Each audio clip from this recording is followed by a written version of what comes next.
Here you go, John. Here's your lunch for today. Thanks, Emily. I'm a lucky guy.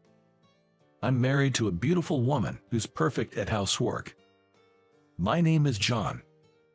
I work as an office clerk at the City Hall. I've just recently married Emily, and we're still newlyweds. Emily is known as a beauty even within the City Hall. Older men come by just to see her, even when they have no business there. Honestly, it must be a hassle to deal with them, but Emily never shows any sign of it to others. Maybe it's her kind nature that attracted me to her. At our wedding, my colleagues were envious of me for marrying Emily. Even after marriage, Emily's cooking is excellent, and her homemade lunches are perfect. They are both visually appealing and nutritious. Hey, John, did you know? Our neighbors call us the ideal couple. Seeing Emily smile like that makes my smile even wider. I'm truly happy. I get to savor this happiness until the day I die. Marriage is wonderful. I always feel like shouting that out. It's almost a year since we got married. Emily and I have a great relationship. But we don't have any children yet. I'm not brave enough to have children yet. I wanted them, but Emily said that and seemed hesitant. That's right. Pregnancy and childbirth are tough on a woman. I shouldn't force it on her. There's no need to rush anything. I told Emily that. I was busy with work and wanted more time with Emily. Since we hadn't been able to travel much since our marriage, I was trying hard to make time for a trip. You don't have to overdo it for me. Let's go when we have the time. Besides, I'm happy just living with you, John. Emily said that with a smile. She's such a kind wife. Even though she's a full-time homemaker, she always wears makeup, smells of nice perfume, and is as beautiful as when we were dating.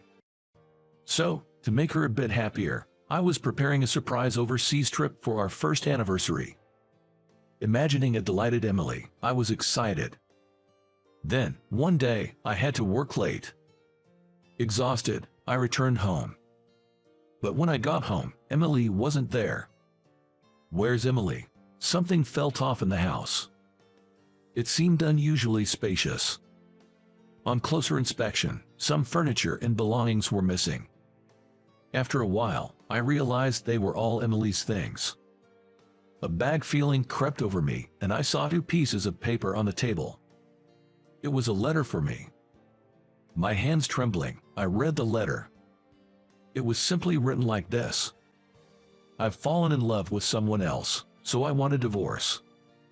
I couldn't understand what was happening. We hadn't fought recently, so I was confused. In a panic, I tried to contact Emily, but as expected, no response. She wouldn't even answer the phone. I was at a loss about what to do. The day after my wife left, I somehow mustered the energy to go to work. At the office for morning, my face must have looked deathly, because Tom, who's my age, expressed concern and spoke to me. During the break, I told Tom about Emily. Emily, that's unbelievable. Tom had transferred almost at the same time Emily quit for our marriage, so they only knew each other for about 2 weeks, but he was familiar with Emily and her personality. So, he looked incredulous. Could it be an affair or something? When Tom suggested that, I felt a chill run through me. Seeing me more depressed, Tom advised that if it was an affair, it's better to get alimony and divorce. But I didn't want to believe Emily had an affair. It's impossible. Emily, who always talked to me with a smile, just couldn't. I couldn't accept that our happy marriage was over. I don't want to divorce Emily. Ashamed, I started to sob.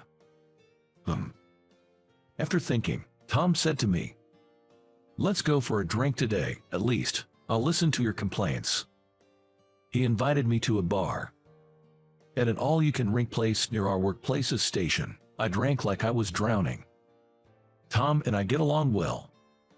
We visit each other's houses, and I've had some interaction with Tom's family. Especially with Tom's sister, Lisa. We often go out for drinks, the 3 of us. I always admired how close they are as siblings. Lisa joined us today, and the three of us were drinking. Normally, I'd be enjoying myself, but not today. Stop it already. When Tom told me to stop, I slumped over the table, face down. Emily, Emily. Longing for her, I muttered like talking in my sleep. John, are you okay? I heard Lisa's concerned voice, but I was too drunk to respond properly. Lisa, you have an early day tomorrow, right? I'll stick with him for today, so you go on home. After Tom said that, Lisa reluctantly got up from her seat. John, don't drink too much. Saying that, Lisa patted my shoulder and left the bar. Tom let out a sigh. Look, John, I get you're upset, but first we need to figure this out. It's strange she suddenly found someone she likes, and Emily wasn't even working. So where did she meet this guy? I have no idea. Anyway, drowning your sorrows in booze isn't going to help. I know a private investigator. I'll ask him to look into it. I lifted my alcohol-swollen face. Why would you go to all that trouble for me? Because we're friends. Besides, we're already short on guys at the office. If you quit because of a breakdown, who am I going to go drinking with after work? Tom said, laughing. I don't remember much after that. When I woke up, I was at home in my bed. After that, I fell. Whether it was the shock or the excessive alcohol, I was hit with a high fever. Take it easy and rest up. I'll cover for you at work, Tom said over the phone. I took his advice and rested in bed, but with nothing to do, I couldn't stop thinking about Emily. It was agonizing. A few days later, Tom called, telling me to come over to his place. We need to talk about the results. At first, I couldn't remember what he was talking about. It's about the investigator's findings. Then I remembered. You really went through with it. Yeah, so I need you to come over. Tom's voice was lower than usual, making me anxious. With heavy steps, I entered Tom's apartment. There, the private investigator Tom had hired was waiting. He turned out to be a junior from Tom's middle school. As for the investigation results, the investigator slowly took out some photos. To get straight to the point, your wife had been seeing another man even before you got married. I was shocked. Before our marriage, you mean Emily was two-timing me? The revelation shook me to my core, sending me into a mild panic. But in the photos the investigator handed me, there was Emily, happily arm in arm with a tall, unfamiliar man. I was staggered by the hopeless situation. Calm down, John, Tom said, supporting my wobbly body, but I was beyond calming. Could you explain, please? Tom asked, and the investigator nodded slowly. According to him, Emily and this man had been dating since their student days. Moreover, the guy was an aspiring actor, recently gaining some fame on YouTube. Perhaps due to his rising fame, he landed a significant role as the boss of the protagonist in a minor action movie. In other words, Emily was having an affair with an aspiring actor who was gradually making his way to stardom. So, Emily was cheating on me, or rather, she had been two-timing me all along. The investigator's astonishing revelations continued. Emily was supposed to be a full-time homemaker, but it turned out she was engaging in sugar baby activities during the day. So what about the housework? I wondered, but it seems she couldn't do any housework herself and had hired a maid service. Are you okay? Tom asked me that. I'm okay. Private investigators are amazing. They uncover everything in just a few days. I tried to laugh it off, but all I felt was emptiness. Mr. Investigator. Yes, what is it? Why did Emily marry someone like me? If she liked that actor so much, why did she marry me? That was my only question. I can only speculate about her motives, but would you like me to share my thoughts? The investigator pressed for my confirmation. I nodded, asking him to tell me. Then I came to know another side of Emily. She was involved in sugar baby activities, and it turned out she was quite the playgirl, having several men besides that actor. The investigator speculated that Emily wanted a convenient husband who would ensure her food, clothing, and shelter, so she could continue her playful lifestyle. And now, with the actor on the brink of breaking into stardom, she quickly switched from me to him. She was like a parasite. I felt the image of Emily crumbling inside me. I also felt angry at myself for not realizing it, despite being together for so long. Looking back, Emily had gently refused to have children, and she didn't seem eager to travel with me. Her always being made up makes sense now, if she was meeting other men or doing sugar baby activities. How could this be? I loved Emily so much. Tom suddenly stood up. What a wicked woman. She must not be forgiven. Hey, let's sue her, Tom proposed angrily. The investigator mentioned that it's common to follow up an infidelity investigation with legal action and offered to connect me with a lawyer. Let's get alimony from her and bring her to ruins, right, John? Tom patted my shoulder. But Sorry, let me think about it. The meeting ended, and I went home. After that, I kept recalling memories of Emily and cried alone in bed. The next day was Sunday, so I could rest at home, but I dreaded going to work the next day. I even started hating the idea of living. Looking at the overseas trip tickets I was supposed to surprise her with made me even sadder. Emily, as I muttered her name with lingering attachment, the phone rang. It was Tom. Hey, you alive? Tom laughed cheerfully when I answered. I wish I were dead. I laughed through my nose and said it jokingly. Don't die over a woman like that. I know, but I could only respond weakly. Despite everything you've done for her, Emily choosing that actor over you shows she's a fool. Tom said with a helpless chuckle. His words released something inside me.